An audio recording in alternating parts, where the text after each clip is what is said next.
Thank you. So the way this last session is going to go is I'm going to just give a brief introduction, and then William is going to do Simon.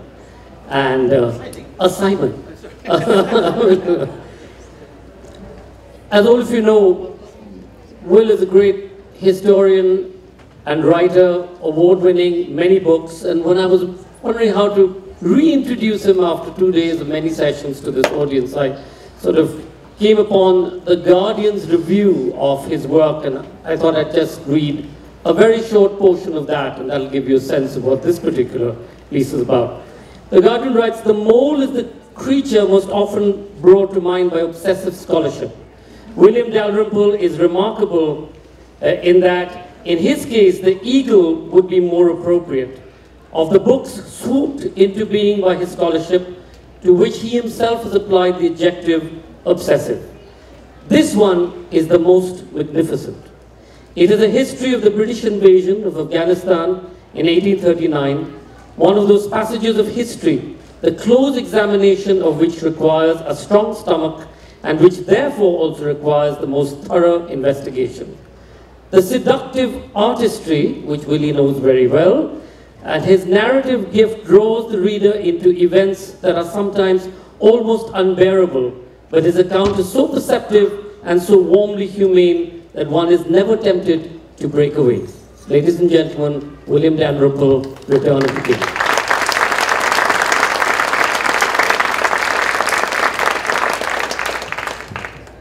I'd love you to imagine yourselves away from this bright evening in Boulder under these multicolored JLF streamers, and imagine yourselves for a second out on the steppe between eastern Iran and western Afghanistan, between Mashhad and Herat, on a cold winter's night in 1837. A new Shah has just come to the throne of Qajar, Persia. And in his coronation speech, he has been promising for some weeks to recapture for Iran the legendary border city of Herat, as central to Central Asian Persianate culture as Florence was to the Italian Renaissance. It's a place where Bizad, the greatest of all Islamic miniature painters, painted, where Gohar Shad set up a great madrasa.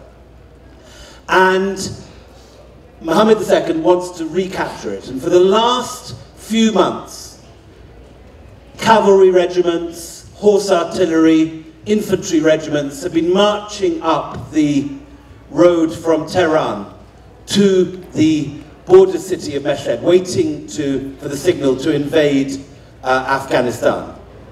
And now, however, it's about 2 in the morning. It's cold. The last infantry have been tucked into their barracks or their tents, and there's only a kind of cold wind blowing. And then you can see a single horseman coming towards you. You can hear the clip-clop of his horse. And out of the darkness comes a single, rather ragged figure riding, exhausted, towards the camp. And as he draws closer, you can see that this guy is a young English officer of the East India Company in the company red coat. And you can also see that he's absolutely exhausted. He's dropping off this horse. And that's because this character, Henry Rawlinson, has ridden for 2 days and a night across Iran from the far west of the country, and he's trying to get to Mashhad before the invasion takes place, because of course he is also, as in all stories of this type, a British spy. The trouble is because of the war, the normal system of post horses is not working. He can't change his mount. He can't get shelter in a caravanserai, and he and the horse are shattered. And as you see this character coming towards you, you can see that he's about to fall asleep. And this is exactly what he does do. He falls asleep on this cold night in the saddle from sheer exhaustion. And I don't ride. I don't know how long you can stay in the saddle without falling off if you're fast asleep, if you're sitting in your stirrups with your riding boots on. But at some point, he obviously begins to fall off the horse, wakes up, and realizes that the horse has wandered off the road, and that he is alone in the desert in the middle of the night, and he's got no idea where he is. Now, the borderlands between Iran and Afghanistan, even today, are not the kind of place you particularly want to go wandering around, even in the middle of the day. You've got quite enough narcotics here, you don't need any more. But were you wishing to import opium, it would be coming to Colorado from Afghanistan. There is the classic debatable land between two powers where footpads and dacoits and ambuscades are waiting to happen. So Rawlinson is fearful, and he's very thankful when at around 7 in the morning, the first light of dawn begins to filter over the Shah Jahan mountains, and he realizes that he can orientate himself, he can work out where east is and west is, turns his horse around and heads back for the direction of the military road, so he can find the way back to the camp and get a meal, get bathed, and get on with his mission. And for an hour or so, he marches in the right direction towards the road, and just as he imagines he's about to regain the road, he sees what he least wants to see coming towards him. And maybe before I tell you what it is that he sees coming towards him, I should maybe give a little background at this spot. This is 1837, so it's what, sort of nearly 20 years since Waterloo. Napoleon is tucked away in St. Helena, and the French have been, if you like, knocked out of the great Imperial World Cup, leaving 2 players for the final, Russia and Britain. But in the case of Britain, it's not the British government who are the player in South Asia, or indeed Asia as a whole. At this point, British interests in India are represented by a corporation. A corporation more ruthless, more militarized than Halliburton could ever dream of being. I have to imagine, I don't know, kind of Google with kind of nuclear weapons, or Microsoft with fighter jets or something. The East India Company is an extraordinary beast, one of the very first chartered corporations. It has been operating between Britain, India, and Indonesia since 1599, the year that Shakespeare wrote Hamlet. But within the last 60 years, it has sort of militarized in an incredibly dramatic moment, and taking advantage of Indian weakness and the collapse of the Mughal Empire, the company has advanced incredibly rapidly out of these 3 factories that it owned for 100 years, Bombay, Madras and Calcutta. And by 1837, they have conquered the Mughal capital of Delhi, and they're within sight of the Himalayas. And everything south of the Himalayas, everything south of the Satluj River in the Punjab, is now East India Company territory, either directly ruled or by treaty. And there's no real power left south of the Satluj which can challenge the might of the company. And at the same time as the company has been hoovering up great chunks of Mughal India, the Russians, since the time of Peter the Great, have been advancing southwards using the same 18th century technology of the horse cannon to wipe out much larger Asian cavalry armies. And at the same time as the British have been defeating Mughal and Maratha and Tipu Sultan's forces, the Russians have been defeating a whole variety of Central Asian forces, and they're now, in 1837, on the Orenburg line, looking within sight of the great oasis cities of Tashkent, Samarkand, Khiva.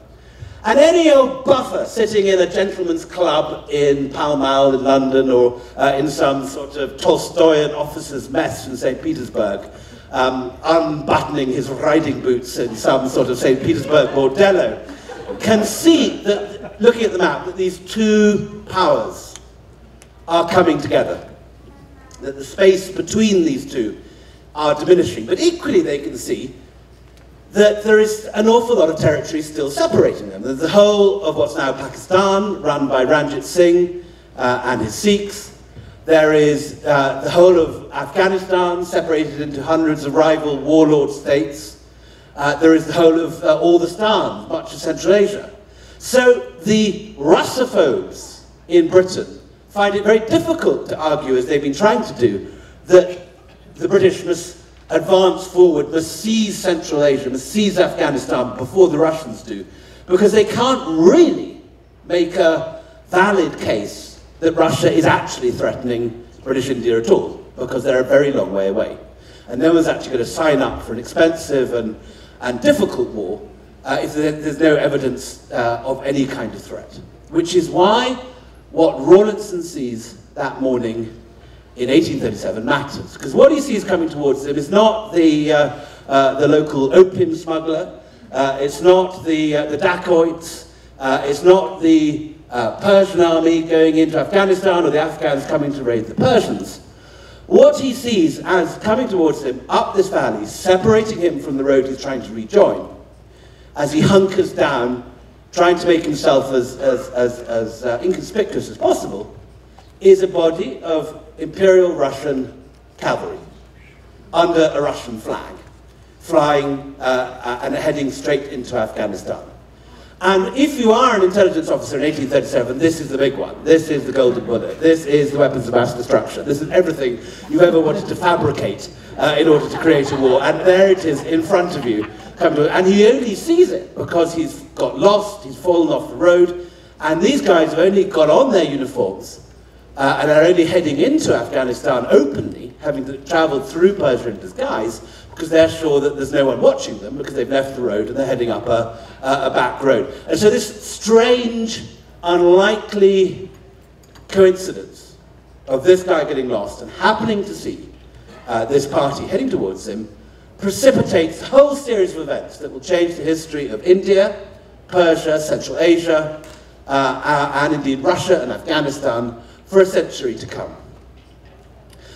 And within a few months, the wheels are turning.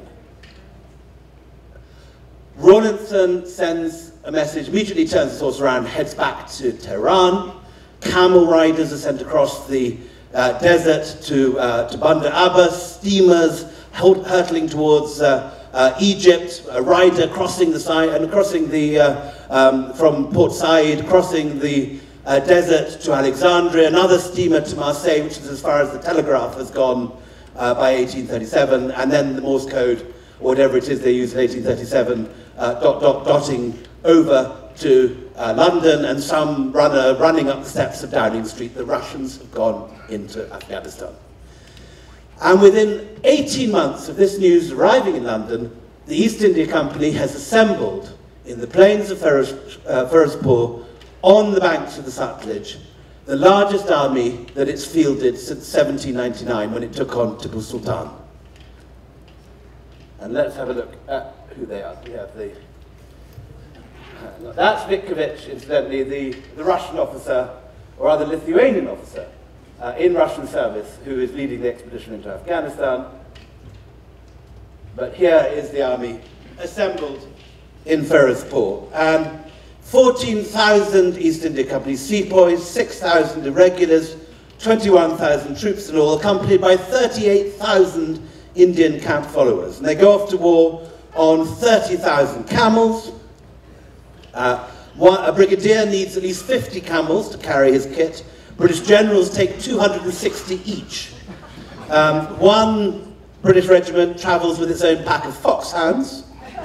There are 300 camels that go all the way to Central Asia, carrying bottles of Madeira for the officers, 30 camels carrying cheroots, and one camel goes all the way with nothing but eau de cologne for the senior brass.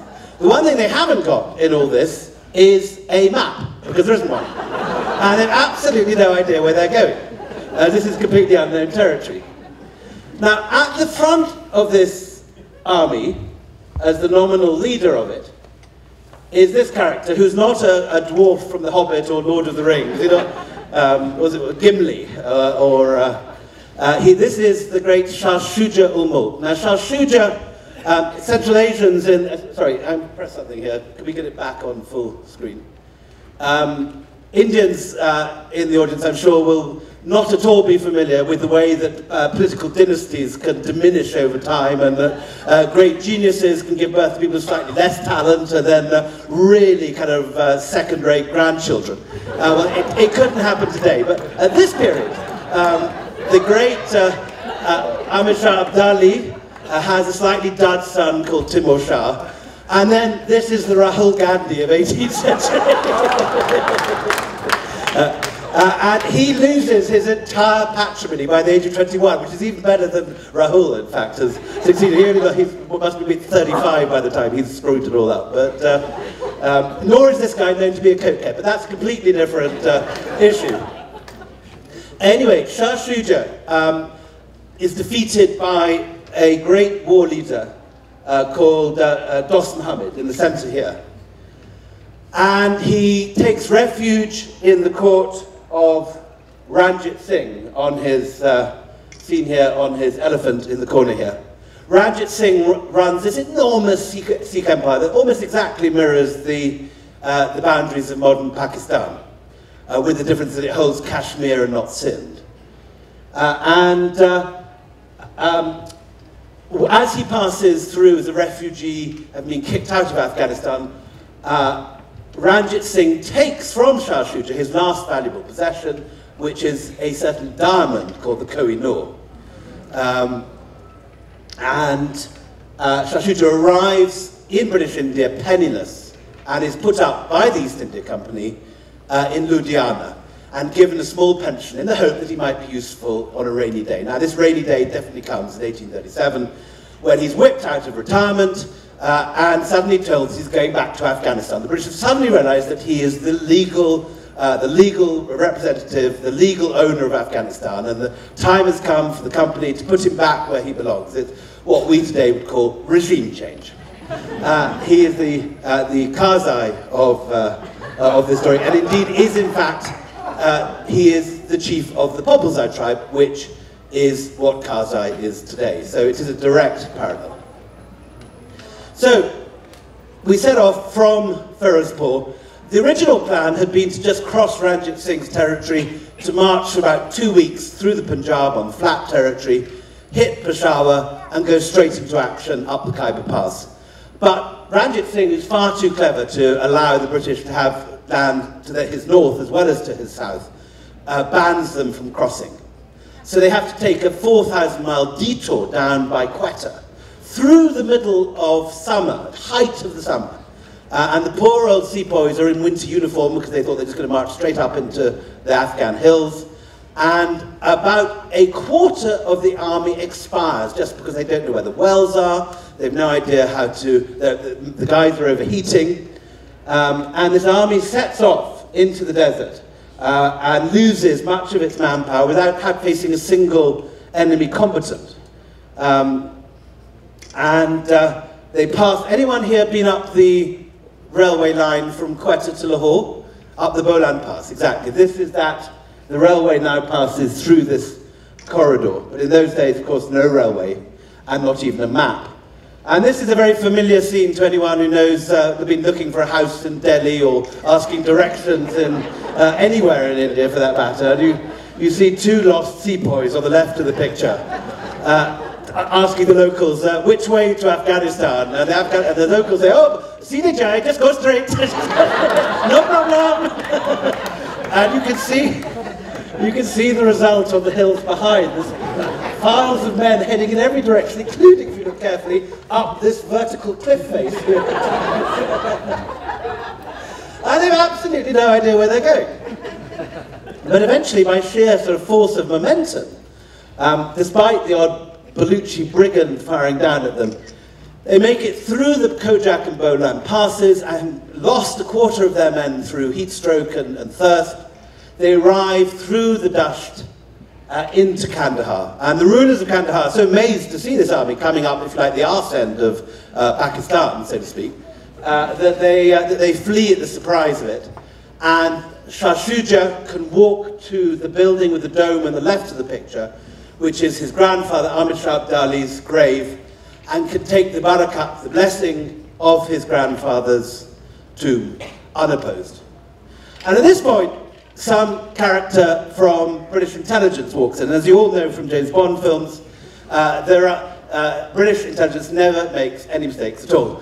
And he brings up the latest update from MI6, or whatever the Victorian equivalent was, that they've reliable information that there are no serious fortifications between Kandahar, which they've captured, and Kabul. So it's all right, chaps, you can leave behind the heavy artillery. These poor sepoys have been hauling these enormous guns, dislocating them from their carriages, putting them on the back of elephants and camels plunging down ravines. All this carry-on's been going on for months. But they're told, the good news, you won't have to take them any further, just leave them in Kandahar, you can just walk to Kabul. And so off they go towards Ghazni, only to find that Ghazni, in fact, has the largest fortifications in Central Asia. And lots of pig faces all around at this point. But some gallant chap volunteers to blow open the front gate. They do a kind of feint attack on the back. Everyone rushes to the back to defend the back, and then they blow open the front door and they walk in. And having arrived at 9 in the morning at Ghazni, they capture Ghazni fortress by 9 at night without a single cannon. And such is the effect of this, because Dost Muhammad has known they have to, whatever direction they come, they have to pass Ghazni. And he's been arming it up, building up the fortifications, sending in supplies, weapons and food, ready for a siege. And the British take it without artillery in 12 hours. And at this point, Dost Muhammad gives up the ghost, heads off to Bukhara, where he's imprisoned by the famous mad emir of Bukhara and shoved into the pit of Bukhara, from which he emerges later, but we will come to that in due course.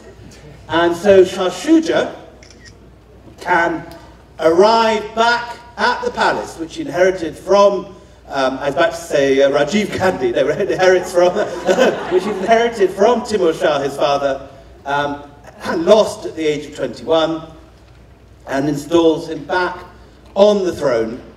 And it seems, on the face of it, as it seemed in 2001 or 2002, the taking of Kabul, that this, in fact, was an incredibly easy operation in retrospect. There was virtually no resistance. The main problem was the lack of a map and the lack of knowledge of water sources. There was virtually no military resistance other than the one battle at Ghazni. And the hawks who've been advocating this forward movement into Central Asia are incredibly pleased, because they now can control, as they see it, the roundabout of Central Asia. From Kabul, you can control all the traffic coming from Central Asia down to Delhi, all the traffic from Persia to China and back again. By sitting in Kabul, you are blocking or controlling traffic and trade in every direction. It looks like an incredibly cheap and successful operation. And the hounds are taken out hunting, jackals. The Memsahs are brought up from Agra. The Lady Sale arrives with a grand piano and an unmarried daughter, Alexandrina. And by the following autumn is writing in her diary, "My sweet peas and geraniums were much admired, and in the kitchen garden the potatoes especially thrive." There's cricket, and there is open-air theatricals, and in winter duck shooting and snipe shooting. And at Christmas, the British Deputy Governor, Alexander Burns, puts on his kilt and starts stealing Scottish reels, and everyone is happy. It looks like the most terrific success. And, you know, again, it couldn't happen today, but then, can you imagine, the British take their eyes, having conquered Afghanistan, they take their eye off the ball and they go off and conquer somewhere else. And they withdraw all the troops. So in this case, it's not Iraq, it's Hong Kong. They fight Britain's most moral war in the whole great imperial story, for the right to sell opium to the Chinese. And the Opium War in 1842 takes place with a lot of regiments who are withdrawn from Afghanistan. And they leave just the skeleton staff. And already a few people are beginning to get a little bit anxious. The incredibly dim Scottish chaplain, the Reverend Gleig, writes in his diary that the troops have just put up their tents in the valley bottoms, and it no looks a very defensible position. And indeed this is the case. As you can see from this picture, there are just a load of tents in a valley. And they haven't even made an attempt to take over the fortress, because that's where Sharjah is. And they are overlooked by hills in every direction. It's a completely hopeless, indefensible site, which is incidentally the American Embassy site today. And indeed the Italian Embassy, in all fairness. And then the accountants begin to kind of get a bit itchy-scratchy. They look at the figures. The East India Company is a corporation. It's not primarily an imperial body of conquest. It's there to make a profit. If you can make a profit by conquering somewhere and plundering it, that's great. But Afghanistan, as they soon realize, has nothing to plunder. When Dost Muhammad eventually makes it out of his pit and surrenders himself to Sir Henry MacNaughton in the top hat here, he hands over his sword and says, "I surrender. But tell me, sir, why have you come?" This is a land of only stones and men. And this is what the accountants begin to realize, because they look at the books, and the East India Company, which has been making a narrow profit out of the opium trade, is now making a colossal loss because of the cost of transporting all this stuff over Ranjit Singh's kingdom, through all these passes they've already had to pass through, even with difficulty in an army. There are no roads, terrible supplies, and the nature of Afghanistan, as all subsequent conquerors find, with its hills and its passes, means that they have to have guards at every pass, guarding every single village, and it's an impossible place to police, even without resistance.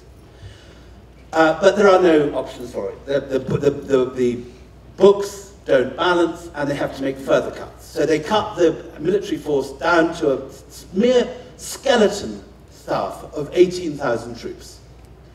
And they leave only three main garrisons, Kabul, Jalalabad, and Kandahar. Jalalabad and Kandahar, tiny little garrisons of a couple of hundred each, with this one indefensible cantonment in Kabul. And then, to make further reductions, they make their big mistake. They go to the chiefs, the tribal chiefs of the passes, the Khyber Pass, the Afridis, the Ghilzai, and they say, "Look, chaps, we know how we promised you 1 crore of rupees to keep these roads open every year. Well, we've had a little problem with our figures.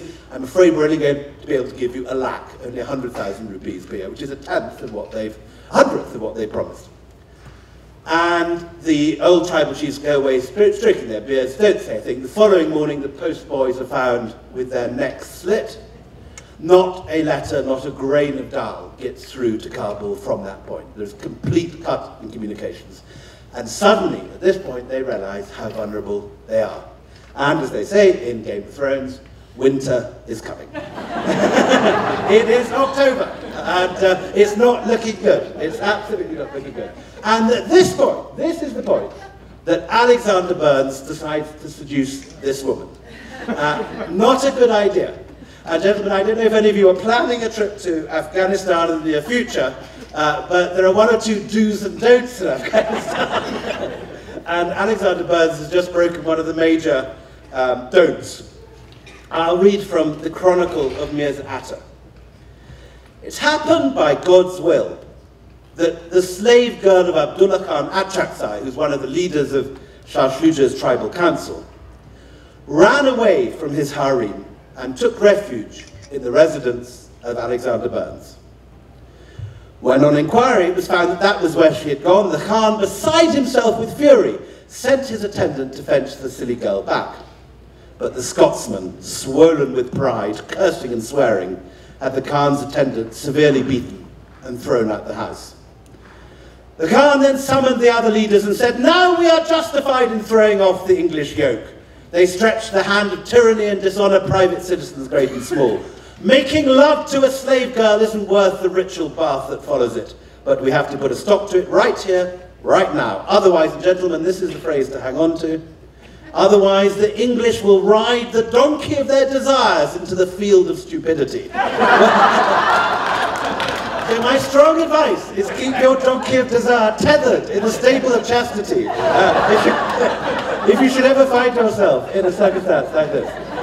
But anyway, it's too late. So poor old Alexander Burns is finished. They go in, they burn down Burns' house, they cut off his head. He tries to, hang on, I managed to turn this off very cleverly. Here we are. He tries to run out the back, dressed in Afghan clothes, but he's spotted immediately. They cut off his head, they play football with his head for a while, and then they hang up the corpse, the trunk of his body, on a hook in the butcher's bazaar. The next day, his boss, McNaughton, goes in to negotiate with an Afghan peace delegation. The peace delegation shoots McNaughton dead and hangs up his body on the next trunk in the butcher's bazaar. These guys are not messing. This guy, William Elphinstone, the British Commander-in-Chief, who's a gout-ridden old fool, hasn't seen action since Waterloo. He gets onto his horse, he falls off his horse, the horse falls on him, and that's the end of Elphinstone.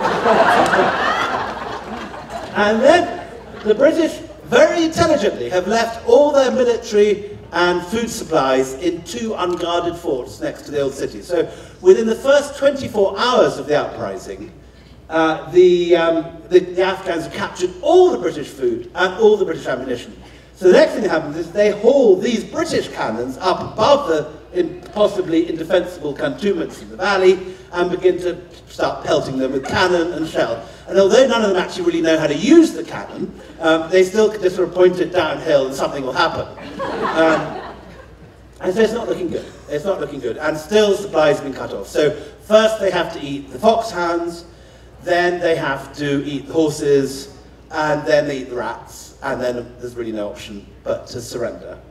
And they're allowed a kind of month to pack their bags, and a great deal of fuss is made about the regimental colours, whether they're allowed to march out with the colours or with weapons.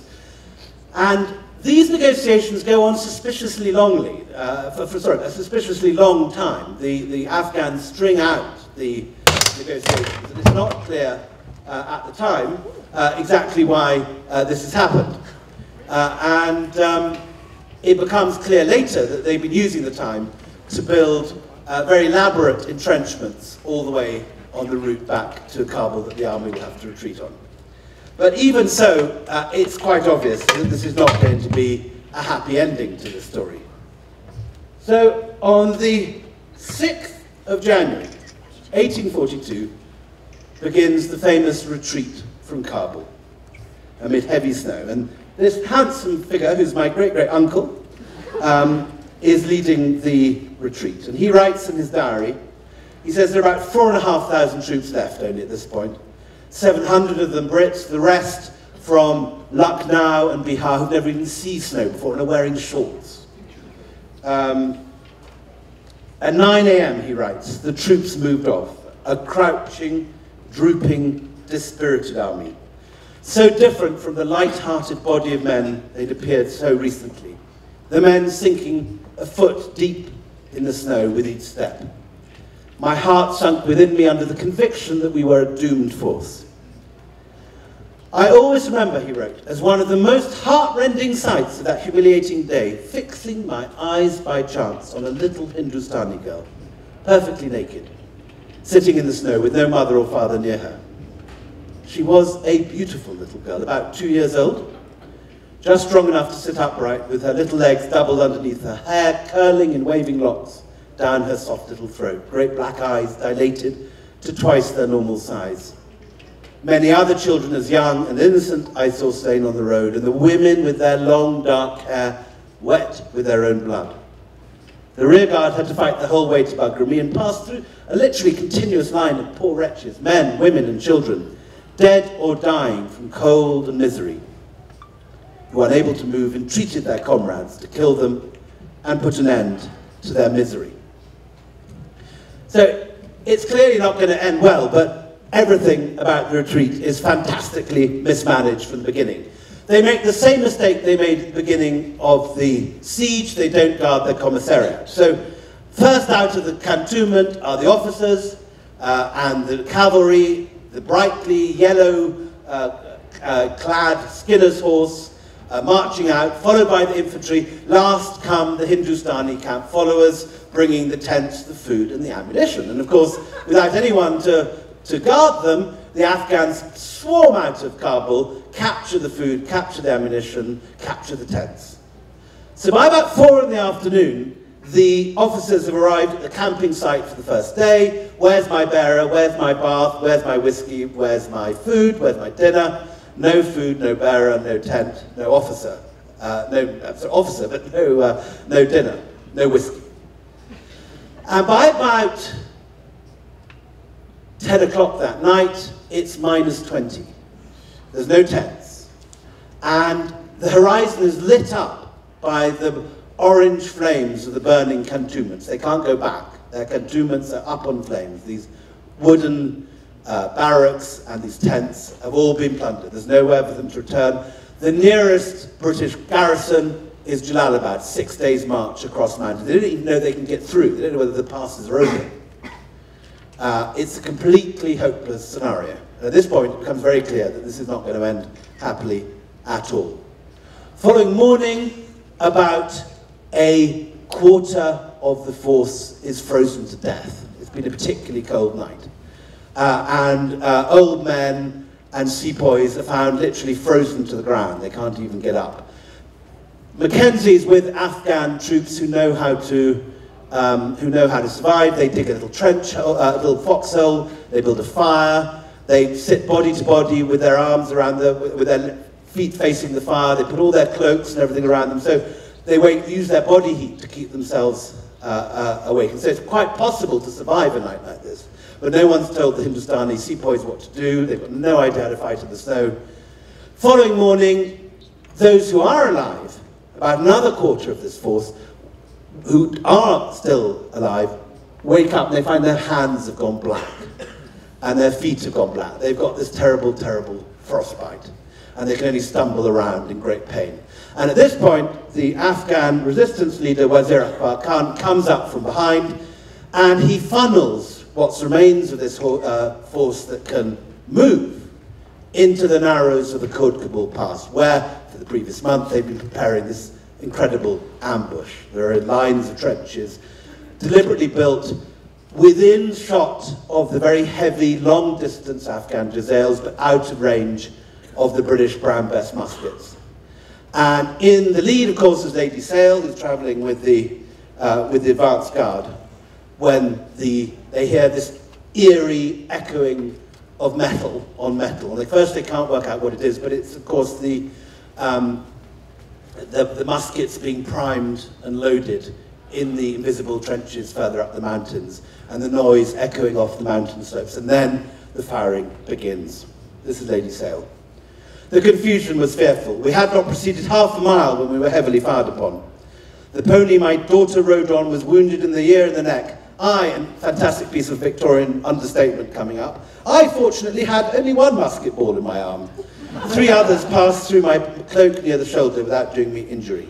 The pass completely choked up, and for a considerable period we were stationary under heavy fire.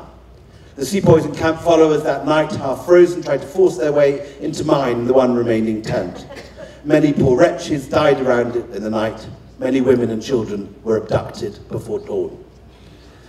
So they then have to climb up to the top of the Tezeen Pass, which is the highest point in the retreat, and they hit this god-awful blizzard.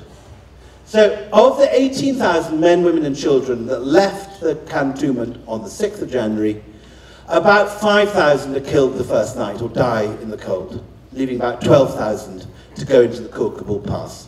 About 6,000 get through the Kabul Pass, only for another 2,000 of them to be frozen to death at the top of the Tezeen Pass, leaving only about 3,000 people left to come down. At the bottom, there's another ambush, an even bigger ambush. The Ghilzais have put up a holly hedge at the village of Jigdalik, snowblind from the light, unable to see, having not eaten for 3 days. The infantry hit this, they try and climb over it, an ambush is sprung, the cavalry then panic and trample the cavalry.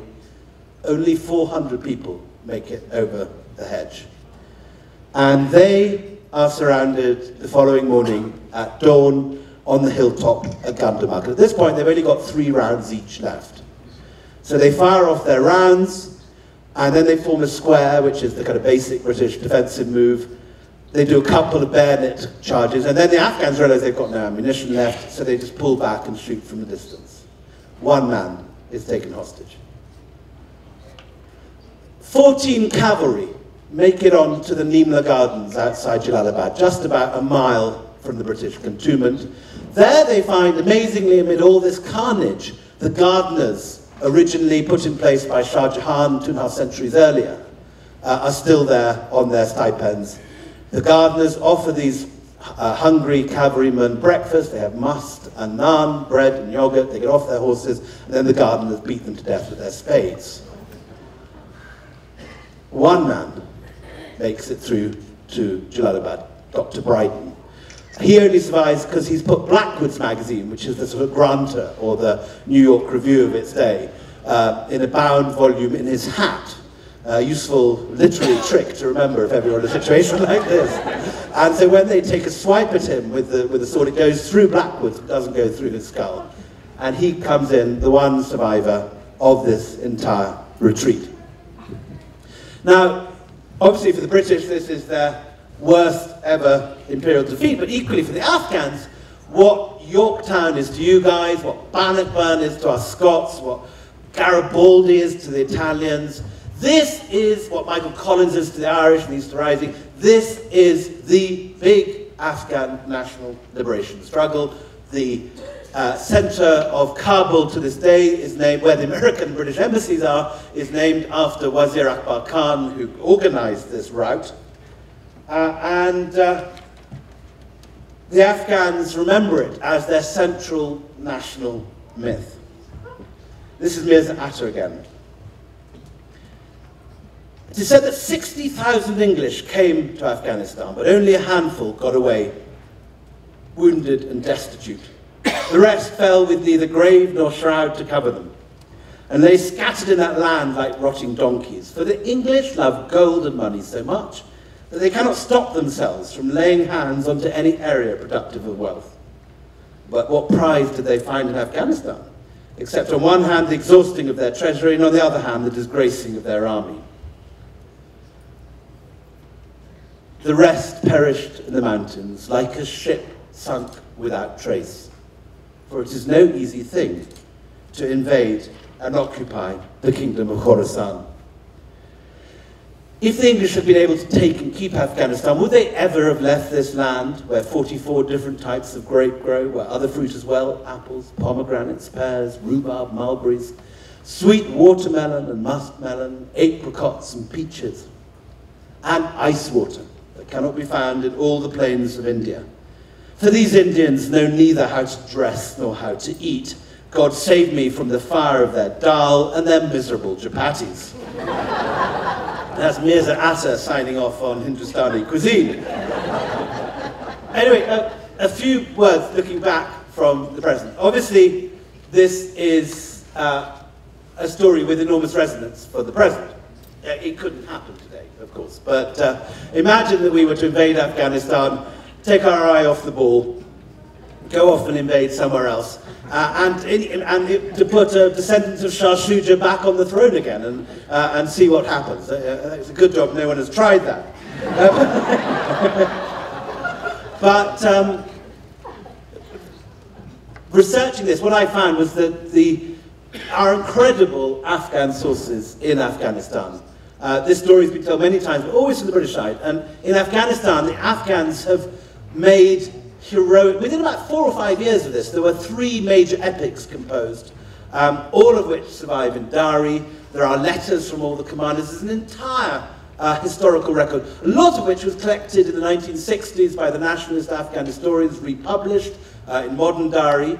And amazingly, none of it, not one word of it, has ever been translated before into English. So when Bush and Blair took the decision to go into Kabul in 2001, none of this was available in any way to be read or to help understand the situation.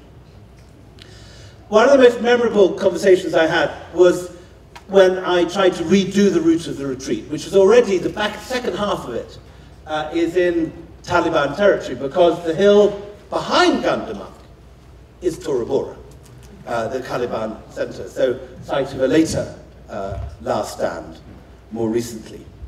And I went with Anwar Khan Jigdalik, who was a former Taliban commander who just come in and joined Karzai in 2007 when I made this journey. And I asked him when we got to near Gandamak, I said, we got to his village, Jigdalik, where the Holly Hedge was, just about 4 miles from Gandamak.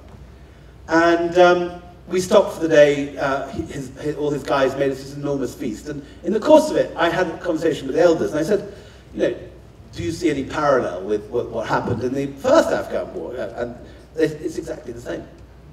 And every one of them knew the stories. Names like Bryden, names like Alexander Burns, names long forgotten except for a few sort of imperial history enthusiasts and readers of Peter Hopkirk will maybe just about remember these names. But in Afghanistan, they are like Bonaparte or Washington, or these are the basic names that every Afghan is brought up with. And Jidalik said it's exactly the same. Both times the foreigners have come here for their own interests, not for ours. They say we are your friends, we want to help, but they're lying. Whoever comes to Afghanistan, said one of the elders, even now they will face the fate of Burns and McNaughton. Since the British left, we've had the Russians.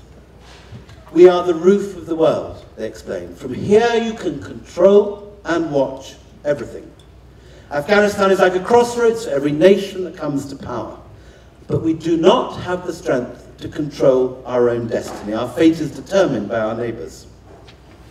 And one of the old men then told me a story, which I thought was the sort of conclusive moment for me in my research, which brought everything into sort of a strange sort of clarity.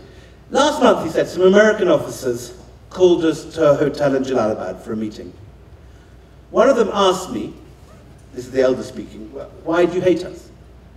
And I replied, said the elder, because you blow down our doors, enter our houses, pull our women by the hair, and kick our children. We cannot accept this. We will fight back, and we will break your teeth. And when your teeth are broken, you will leave, just as the British left before you. It's just a matter of time. What did he say to that, I asked. He turned to his friends and said, well, if the old men are like this, what will the younger ones be like? In truth, he said, all the Americans here know their game is over. It's just their politicians who deny it. This, said Jigdalik, is the last days of the Americans. Next, it will be China. Thank you.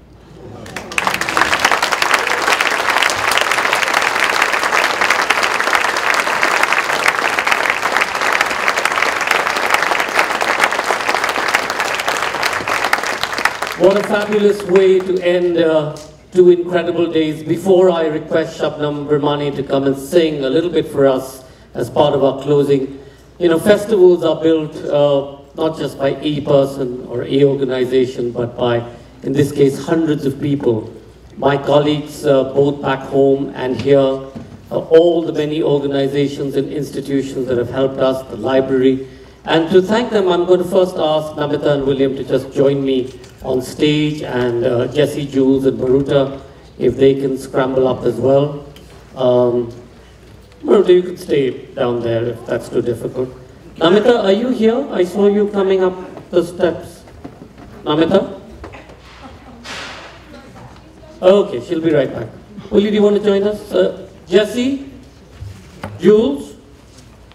Anybody? Anybody out there? Jules is in the other session, I guess. Jules is in the other session.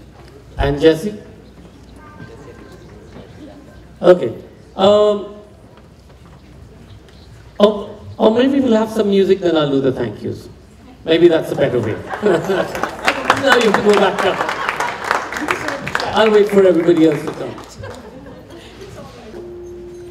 So when Sanjoy requested me to sing a closing song, I was wondering what might a mystic's voice offer for this moment of departure.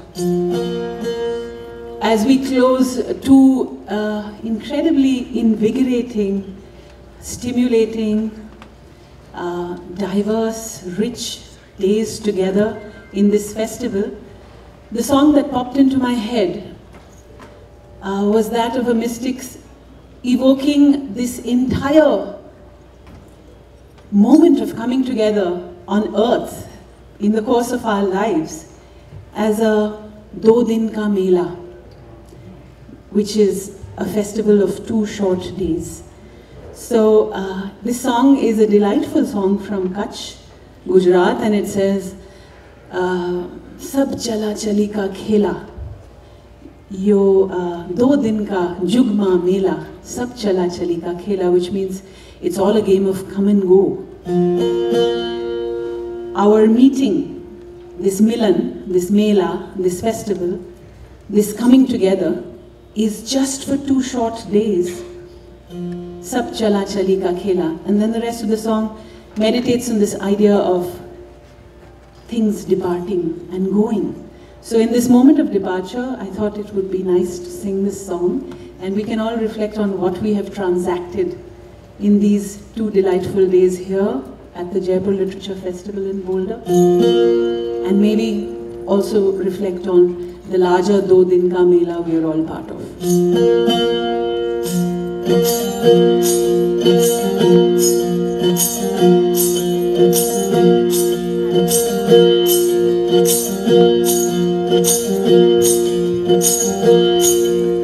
Sab chala chali ka khela,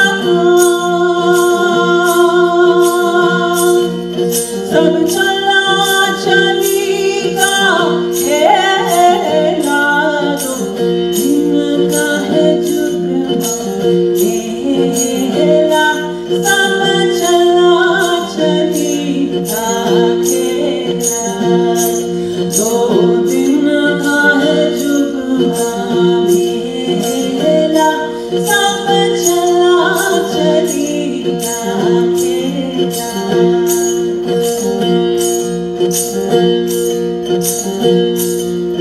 कोई चला गया कोई जावे,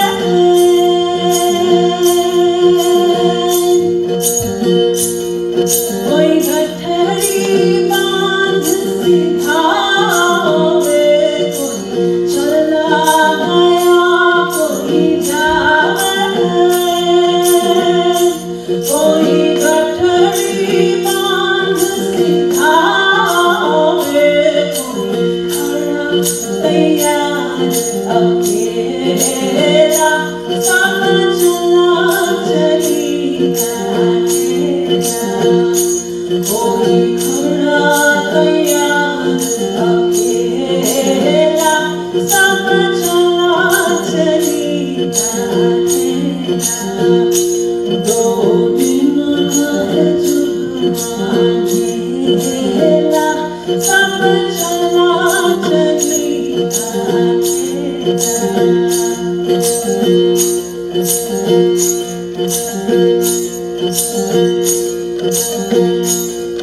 हर पाप कपट जग माया,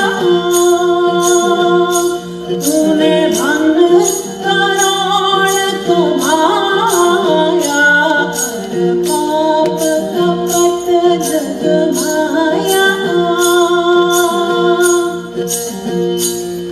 धन लाख करोड़ कमाया, चले नहीं खेला, सब चला चली अकेला, सब चले नहीं खेला, सब चला चली अकेला, दो दिन का है जुगमा मेला, सब चला चली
That in fact was the most enchanting ending. Shabnam Birmani.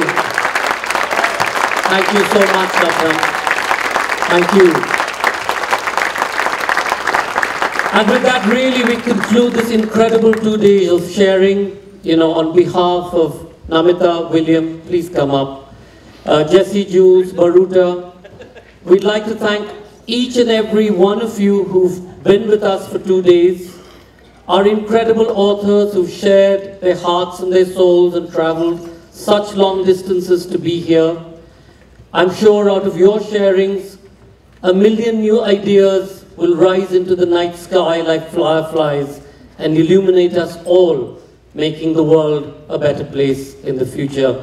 Thank you for being here, for coming all the way and celebrating literature. None of this would be possible without the help, as I said, of so many of our colleagues from both here and from back home, and I need to acknowledge them. Event planning and management, the conference, CU Conferences Services, Kylie Thomas and Kelly Mason, thank you so much to you and your colleagues. I don't know where you are, but truly you guys have been with us, and great partnership, and we look forward to being with you here on forever. Audiovisual company, Neil and Will, thank you for having people hear us. Joni, is Joni here? Joni really needs an incredible, Joni, to you for all the support, incredible. And all of you would have encountered a volunteer or another somewhere doing so many different bits of work. There were over 100 of them who came together under Joni and Rima's direction and worked ceaselessly. So to all the volunteers, a very big hand.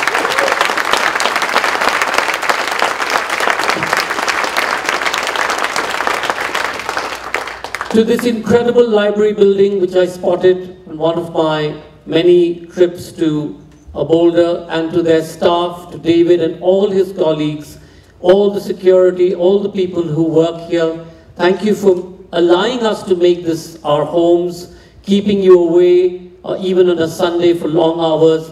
Thank you for giving us this place for literature. Thank you very much.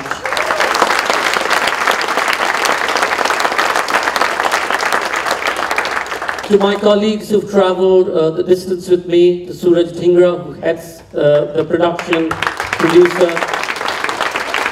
to Kritika Gupta and Sukhman, who worked with Namita on the programming and ran all the author work, to Reema Ghoshal, to Sunil Gupta, who's done all of this incredible infrastructure single-handedly, to Shams and Arpit, who transported everybody here, to Vikram Bhardwaj and his team for digital, to Manoj, who's created all these wonderful audiovisuals and will post all the sessions live by next week. Thank you, Manoj.